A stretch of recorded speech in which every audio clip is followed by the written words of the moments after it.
स्वागत है आपका द हिंदू न्यूज़पेपर डिस्कशन में। आज है 26 मार्च। हमारी फर्स्ट न्यूज़ 21 मार्च को हमने एक इशू कवर किया था, जहाँ पे जो एक्स से मतलब ट्विटर वो चले गए थे कर्नाटका हाई कोर्ट में। उनका कहना था जो हमारा कंटेंट है हमारे ब्लॉगिंग साइट पे वो ना गवर्नमेंट अथॉरिटी उसको बिना कोई लीगल प्रोसेस फॉलो करके उसको ब्लॉक कर देती है। इसके लिए 2015 में एक केस आया था श्रेया सिंगल का, जिसमें सुप्रीम कोर्ट ने कहा था आईटी एक्ट 2000 उनका जो सेक्शन 69 है सब क्लॉज ये है, इसके अंडर में एक लीगल प्रोसेस फॉलो करनी होगी, तभी ना आप किसी कंटेंट को सोशल मीडिया साइट से रिमूव कर सकते हो। एक लीगल प्रोसेस, इसके लिए आपको कोर्ट जाना पड़ेगा। लेकिन अभी क्या हुआ है, मिनिस्ट्री ऑफ होम अफेयर्स ने एक पोर्टल बनाया है जिसका नाम है सहयोग पोर्टल। यहाँ पे सोशल मीडिया प्लेटफॉर्म साथ ही लॉ इन्फोर्समेंट एजेंसी मिल के काम करते हैं किसी अनलॉफुल कंटेंट को रिमूव करने के लिए। पर इस सहयोग पोर्टल के अंडर में सेंट्रल गवर्नमेंट, स्टेट गवर्नमेंट साथ ही लोकल पुलिस को अथॉरिटी मिली है किसी भी कंटेंट को रिमूव करने की। तब एक्स का कहना है यानी कि ट्विटर का, अगर सेक्शन 69A के अंडर में ये लीगल प्रोसेस यहाँ पे दी है, जिसके बारे में सुप्रीम कोर्ट ने 2015 में श्रेया सिंगल पे बात कही थी, तो आप एक लीगल प्रोसेस फॉलो क्यों नहीं करते और क्यों एक प्लेटफॉर्म को यूज़ करते किसी कंटेंट को ब्लॉक कर देते हो। अपना कोर्ट में केस चल रहा है। अब आते हैं हमारे आर्टिकल पे। हम अभी है टेक्स्ट एंड कॉन्टेक्स्ट पेज पे। जो इशू चल रहा है दिल्ली हाई कोर्ट के जज यशवंत वर्मा का मैटर, तो उन पे चार्ज है जुडिशियल मिसकंडक्ट का और उन पे इन हाउस इंक्वायरी कमेटी बनाई गई है। प्रीलिम में क्वेश्चन बन सकता है क्या है इन हाउस इंक्वायरी कमेटी, किस तरह से काम करती है, और मेंस का क्वेश्चन बन सकता है उसके पॉजिटिव पॉइंट साथ ही नेगेटिव पॉइंट, और दुनिया में सिमिलर मैकेनिज्म कहाँ काम करता है और कैसे करता है। इन हाउस प्रोसीजर 1999 में सुप्रीम कोर्ट ने इसको शुरू किया था। अगर किसी जज पे हायर जुडिशरी में मिसबिहेवियर या जुडिशियल मिसकंडक्ट का इशू चल रहा है, तब इन हाउस मतलब एक बंद कमरे में उनकी इंक्वायरी होगी और अंदर क्या हुआ ये बाहर किसी को पता चलेगा नहीं, बस फाइनल जजमेंट बताया जाएगा। और उसको ना 15 साल बाद लोगों को पता चला कि इन हाउस इंक्वायरी होती है 2014 में, जब किसी हाई कोर्ट के जज के अगेंस्ट में कंप्लेंट मिलती है। फर्स्ट पॉइंट आता है हाई कोर्ट के एक जज, तब हमारे चीफ जस्टिस ऑफ इंडिया वो डिसाइड करते हैं क्या कोई केस फ्रीविलेस तो नहीं है या फिर हमें यहाँ पे इंक्वायरी करने की ज़रूरत है। अगर उनको लगता है चीफ जस्टिस ऑफ इंडिया को इस केस में इंक्वायरी नेसेसरी है, तो वो पूछते हैं उस जज से आपकी क्या कमेंट है ये मैटर पे, और साथ ही पूछते हैं कंसर्न हाई कोर्ट के चीफ जस्टिस को, इस केस में दिल्ली हाई कोर्ट के चीफ जस्टिस को। उसके बाद चीफ जस्टिस ऑफ इंडिया बनाते हैं 3 मेंबर कमेटी, जिसमें 2 चीफ जस्टिस होते हैं अदर हाई कोर्ट के और एक हाई कोर्ट के जज होते हैं। कमेटी अपना काम करती है, इंक्वायरी करती है और रिकमेंडेशन देती है चीफ जस्टिस ऑफ इंडिया को, इनका जो मिसकंडक्ट है ये ना सीरियस है, आप इनको रिमूव कर सकते हैं या फिर ये सीरियस इशू नहीं है। अगर उन्होंने रिकमेंडेशन को नहीं कहा रिमूवल के लिए, तो जज ना अपना काम फिर से कर सकते हैं। लेकिन इंक्वायरी कमेटी को लगा कि इनको निकालना चाहिए, रिमूव करना चाहिए, तब उनको कहा जाता है आप ना रिज़ाइन कर दीजिए। अगर इस केस में वो जज रिज़ाइन करने से मना करते, तब प्रेसिडेंट या प्राइम मिनिस्टर इन्फॉर्म करते हैं क्या मैटर में फाइंडिंग हुई है हमारे पार्लियामेंट को, और उन पे ना इम्पीचमेंट की प्रोसेस एज पर कॉन्स्टिट्यूशन की प्रोविजन के हिसाब से शुरू की जाती है। ये था फर्स्ट पॉइंट, हाई कोर्ट के जज।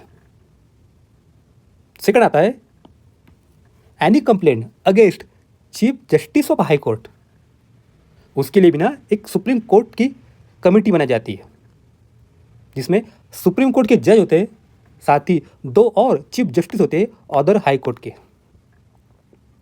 अगर केस किसी सुप्रीम कोर्ट के जज का है तो कमेटी में ना 3 जज होते हैं और तीनों के तीनों सुप्रीम कोर्ट से आते हैं।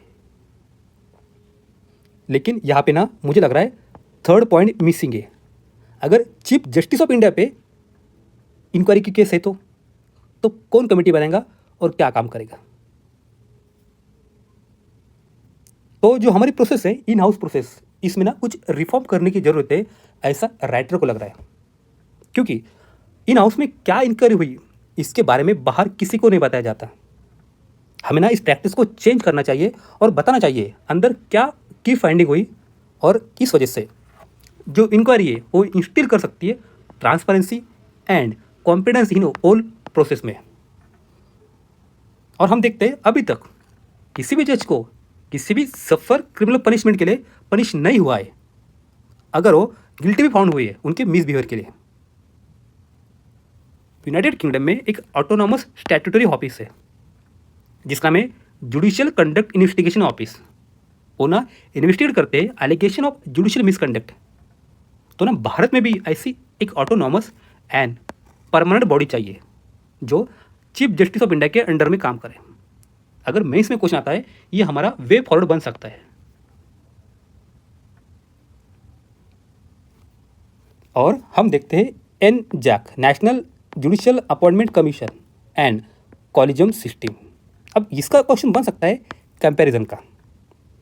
2015 में एनजैक को ना सुप्रीम कोर्ट ने स्ट्रक डाउन कर दिया।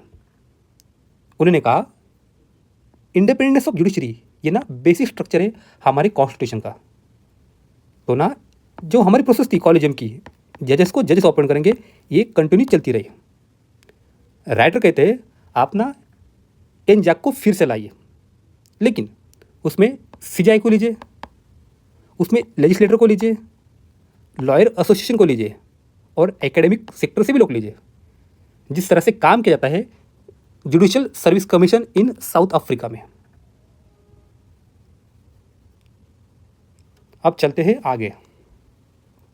2015 की प्रीलिम में एक क्वेश्चन आया था, who which of following is custodian of constitution of India? President of India, prime minister of India, Lok Sabha secretariat, supreme court of India. हमें पता है, हमने एम लक्ष्मीकांत में ये बात पढ़ी है, जो हमारा इंडियन कॉन्स्टिट्यूशन है उसके कस्टोडियन आते हैं हमारा supreme court of India, option D. फिर 2022 में प्रीलिम में क्वेश्चन आया था एंटी डिफेक्शन लॉ पे। With reference to anti defection law in India consider following statement. और हमें यहाँ फाइंड करना है करेक्ट आंसर। स्टेटमेंट फर्स्ट, ये जो एंटी डिफेक्शन लॉ है, लॉ स्पेसिफाई करता है that a nominated legislator cannot join any political party within 6 months of being appointment to house. हमें पता है कोई भी नॉमिनेटेड मेंबर अगर उसको एक बार नॉमिनेट होने के बाद कोई पॉलिटिकल पार्टी ज्वाइन करनी है तो ना वो 6 month तक पार्टी को ज्वाइन कर सकता है, उसके बाद नहीं। तो हमारा फर्स्ट स्टेटमेंट यहाँ पे गलत हो जाता है। हम ऑप्शन ए, ऑप्शन सी हटा देंगे।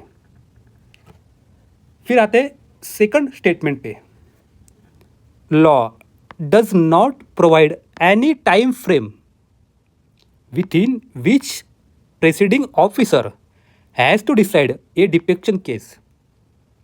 हमें पता है एंटी डिफेक्शन लॉ के अंडर में जो हमारे स्पीकर होते हैं या फिर चेयरमैन होते हैं, प्रेसिडिंग ऑफिसर किसी सदन के, वो डिसाइड करते हैं एंटी डिफेक्शन का केस। लेकिन कितने समय में या कितने टाइम पीरियड में करना चाहिए, ये कॉन्स्टिट्यूशन में कहीं मेंशन नहीं है, ना उस लॉ में। तो हमारा सेकंड स्टेटमेंट यहाँ पे बिल्कुल सही है। इसी पे ना हम आज की एक न्यूज़ कवर करेंगे। सुप्रीम कोर्ट कंसिडर करना चाहता है question of timeline for speakers to decide on defection. Heading पढ़ते ही हमारा एक क्वेश्चन बन गया यहाँ से। इसका मतलब टाइमलाइन कोई फिक्स नहीं है स्पीकर के लिए डिसाइड ऑन डिफेक्शन केसेस पे। सुप्रीम कोर्ट का कहना है क्या कॉन्स्टिट्यूशनल कोर्ट मतलब सुप्रीम कोर्ट डायरेक्शन दे सकते हैं स्पीकर को, जो स्पीकर काम करते हैं as a constitutional tribunal in anti defection law में, अपना किसी मेंबर के डिसक्वालिफिकेशन के लिए जो आता है 10 शेड्यूल में, उस पर आप स्पेसिफिक टाइम में अपना जजमेंट दीजिए। तो कोर्ट कहता है हम ना सिर्फ आर्ग्यू कर सकते हैं स्पीकर को, आप रीजनेबल टाइम में अपना डिसीजन दीजिए। लेकिन कोर्ट ना स्पेसिफाई नहीं करता है क्या है रीजनेबल टाइम, क्या 1 वीक का है, 1 मंथ का है, 1 ईयर का है, कोई रीजनेबल टाइम फिक्स नहीं। क्योंकि जो स्पीकर है वो भी एक कॉन्स्टिट्यूशनल ऑफिस है और एक कॉन्स्टिट्यूशनल ऑफिस अदर पार्टी को नहीं कह सकता आप अपना काम कीजिए। हम यहाँ पे देखते हैं कॉन्स्टिट्यूशनल कोर्ट्स, ये है कस्टोडियन ऑफ कॉन्स्टिट्यूशन। किसी केस में 5 या मोर जजेस की बेंच होता है, उसको कहा जाता है कॉन्स्टिट्यूशनल कोर्ट्स। और इसी केस में सुप्रीम कोर्ट ना हमारे कॉन्स्टिट्यूशन का गार्डियन है, कस्टोडियन है। ये न्यूज़ इसी बात को कवर करती है। सेकंड, हमें यहाँ पे समझ आता है United kingdom and India, speaker के बारे में बात करेंगे। यूनाइटेड किंगडम में एक बार स्पीकर चुन जाता है, इलेक्ट हो जाता है, तो ना वो अपनी पार्टी से रिजाइन कर देता है। लेकिन इंडिया में अगर कोई मेंबर स्पीकर बन जाता है तब भी ना वो अपनी पार्टी को नहीं छोड़ते, यहाँ से प्रीलिम की लाइन बन सकती है। और एक बार मेंस में कुछ ना आता है, एक बार सदस्य, एक बार स्पीकर, हर बार स्पीकर हो सके फिर से क्वेश्चन बन जाए। Once speaker always speaker. अब आते हैं हमारी इस न्यूज़ पे, यहाँ से प्रीलिम की लाइन बन सकती है। क्या होता है DI वर्स, डाइवर्स। अभी ना future generally India insurance company को एक सर्टिफिकेट मिला है DI वर्स। ये ना इंडिया का फर्स्ट डिसेबिलिटी इंक्लूजन सर्टिफिकेट है। सर्टिफिकेशन मतलब प्राइवेट सेक्टर में या कॉर्पोरेट सेक्टर में आपके कंपनी में बिजनेस में कितने % लोग डिसेबल है, पर्सन विद डिसेबिलिटीज। DI वर्स 2018 की प्रीलिम में एक क्वेश्चन आया था with reference to digital payments consider following statement. हमें यहाँ फाइंड करना है which of statement given above is are correct. Statement first, भीम ऐप अलो करता है यूजर को to transfer money to anyone with UPI enable bank account. भीम app UPI सबने पढ़ा है, ये ना बिल्कुल सही है। हम हमारा ऑप्शन B, ऑप्शन D तुरंत हटा देंगे। अब आते हैं सेकंड स्टेटमेंट पे, while a chip pin debit card has a 4 factor of authentication. Bhim app has only 2 factors of authentication. क्या होता है फैक्टर्स ऑफ ऑथेंटिकेशन? समझ लीजिए ये आपका डेबिट कार्ड है, ये आपका नाम नंबर जो हो वो है, ये फिजिकल कार्ड और इसका पासवर्ड जब आप वहाँ पे स्वैप करते हो, ये हुआ 2 फैक्टर ऑथेंटिकेशन। कभी कभी क्या होता है आपको चाहिए OTP कार्ड पेमेंट के लिए, ये हो सकता है 3 फैक्टर ऑथेंटिकेशन। तो ना चिप पिन डेबिट कार्ड में हार्डली 2 या 3 फैक्टर्स होते हैं ऑथेंटिकेशन के। और जो हमारा भीम ऐप है, भारत इंटरफेस ऑफ मनी, इसमें ना आते हैं 2 फैक्टर ऑथेंटिकेशन। आपके अगर मोबाइल में ये ऐप है, जब आप अपने मोबाइल की स्क्रीन ओपन करते हो तब आपको एक ऑथेंटिकेशन पिन चाहिए, और जब आप पेमेंट करते हो तब फिर से एक पासवर्ड लगता है। इसको आता है ऑथेंटिकेशन। यहाँ पे भी 2 ऑथेंटिकेशन है। इस वजह से हम हमारा स्टेटमेंट 2 हटा देंगे।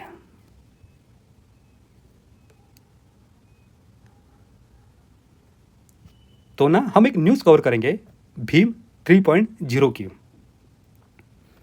यूपीआई भीम ऐप, आप किसी भी बैंक में मनी ट्रांसफ़र कर सकते हो।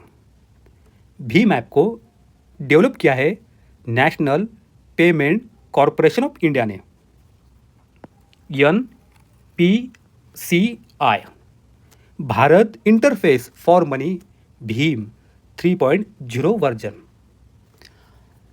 आप और आपके दोस्त, 4 दोस्त, आप ना किसी होटल में खाना खाने जाते हो और आपका पेमेंट हो जाता है सबका मिलके 720 रुपीज़।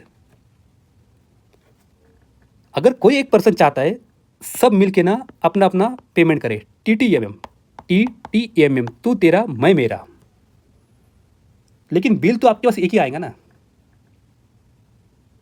तो भीम 3.0 यूज करके ये बिल इन 4 लोगों में स्प्लिट हो सकता है और आप डायरेक्ट पेमेंट कर सकते हो। यही है भीम 3.0 का मेन उद्देश्य, टू ट्रैक शेयर एक्सपेंसेस।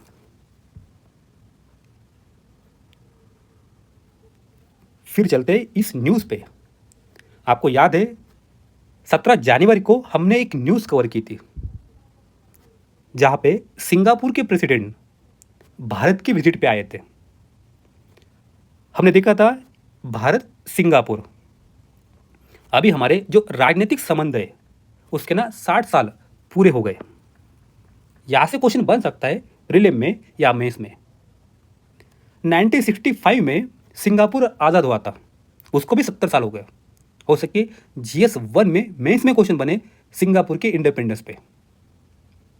तब हमने 4-5 टॉपिक पे डिस्कशन किया था। First, semiconductor manufacturing.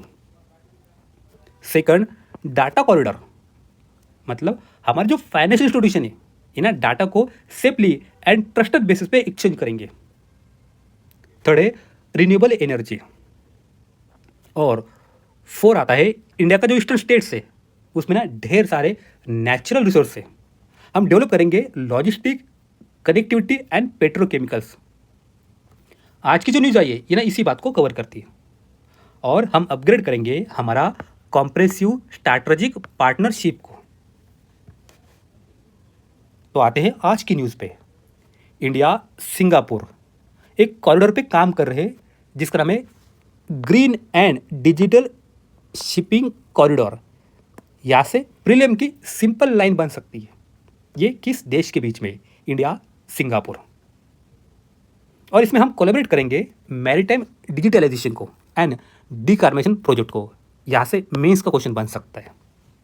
ये आता है हमारे मिनिस्ट्री ऑफ पोर्ट के अंडर में। हो सके इस फ्रेमवर्क पे पूरा GS2 का मेंस का क्वेश्चन बने, इंडिया सिंगापुर। अब आते हैं इस न्यूज़ पे, सोशल प्रोटेक्शन कवरेज। भारत में ये ना 2021 में था, कितना था, 24.4% सोशल प्रोटेक्शन। और 2024 में ये हो गया 48%, मतलब double digit growth, double growth. एक रिपोर्ट का नाम हमें यहाँ से मिलता है, हो सके उस पर प्रीलिम में क्वेश्चन बने ये रिपोर्ट कौन पब्लिश करता है, जिसका नाम है वर्ल्ड सोशल प्रोटेक्शन रिपोर्ट। अब चलते हैं आगे। यूपीएससी प्रीलिम में हर साल मैपिंग पे क्वेश्चन आते हैं, चाहे वो सी हो चाहे वो कंट्री हो। प्रीलिम 2023 का क्वेश्चन देखते हैं। कंसिडर फॉलोइंग कंट्रीज: बल्गेरिया, चेक Republic, Hungary, Latvia, Lithuania, Romania. Question कहता है how many of above mention countries share a land border. यहाँ पे हर एक वर्ड इंपॉर्टेंट है, land border with Ukraine.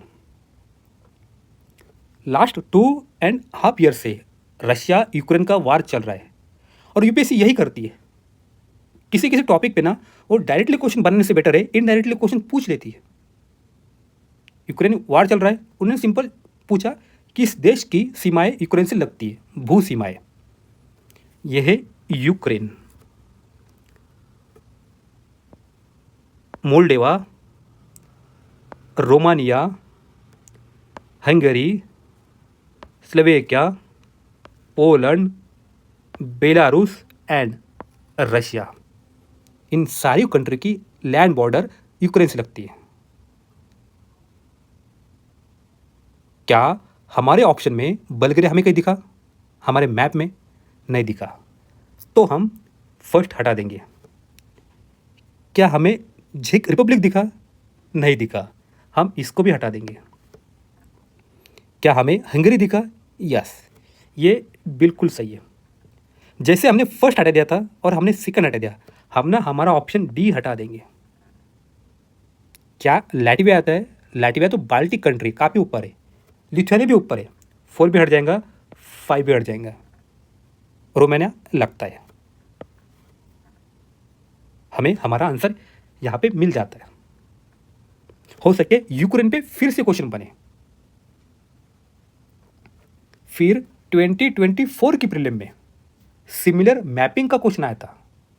Consider following countries: Finland, Germany, Norway, Russia. How many of above countries have border with North Sea. ये question था land border का 23 की prelim में। 24 की प्रीलिम में ओशन का क्वेश्चन था, सी का। और ये मैंने स्क्रीनशॉट यूट्यूब से लिया है, किसी चैनल से। हम उनको शुक्र अदा करेंगे। नॉर्थ सी को कौन कौन सी कंट्री लगती है? Norway, yes, Belgium, Germany, France, England, Netherland, Denmark, Scotland. क्या हमारे ऑप्शन में फिनलैंड हमें था? फिनलैंड नहीं दिखा, हम फिनलैंड हटा देंगे। जैसे हट जाता है हम डी हटा देंगे। क्या जर्मनी था? यस, जर्मनी वहाँ पे है। क्या नॉर्वे था? यस, नॉर्वे भी है। क्या रशिया मिला? रशिया नहीं मिला, रशिया काफ़ी दूर है वहाँ से, तो 4 हट जाता है, हमें बी ऑप्शन मिल जाता है। अगर क्वेश्चन बनता किस कंट्री की सीमाएं नहीं लगती, नॉट बॉर्डर, तब भी क्वेश्चन हमारा ऑप्शन बी ही बनता। ओनली 2 हो सके फिर से घुमा फिरा के क्वेश्चन बन जाए। इसी पे हम हमारी लास्ट की न्यूज़ करेंगे। रशिया यूक्रेन वार कंटिन्यू चल रहा है और दोनों की बॉर्डर लगती है ब्लैक सी से। फिर से क्वेश्चन बन सकता है ब्लैक सी को अटैच कंट्री कौन सी है। इसके लिए फिर से शुक्र अदा करेंगे इस यूट्यूब चैनल का, जिन्होंने यहाँ पे हमें एक ट्रिक दी है जिसका नाम है टर्किश बर्गर। ये ना कोई याद करने की ज़रूरत नहीं है, 1-2 बार पढ़ लिया हो जाता है। ब्लैक सी टर्की लगती है, बुल्गारिया लगता है, यूक्रेन लगता है, रशिया लगता है, जॉर्जिया लगता है एंड रोमानिया लगता है। क्वेश्चन बन सकता है इसको ना क्लॉकवाइज या एंटी क्लॉकवाइज अब लगाए, यूपीएससी एक कदम आगे जाएंगे, क्लॉकवाइज या एंटी क्लॉकवाइज। यह है प्यारा सा black sea, Ukraine, Russia, Georgia, Turkey, Bulgaria and Romania, यह है उसकी क्लॉकवाइज डायरेक्शन। और हमें लास्ट में यहाँ पे एक कीवर्ड मिलता है जिसका नाम है स्विफ्ट। अब सिंपल सा क्वेश्चन बन सकता है, ये है क्या? ये है इंटरनेशनल पेमेंट सिस्टम। हम ज़्यादा डीप में नहीं जाएंगे, आज के लिए इतना ही है। Thank you.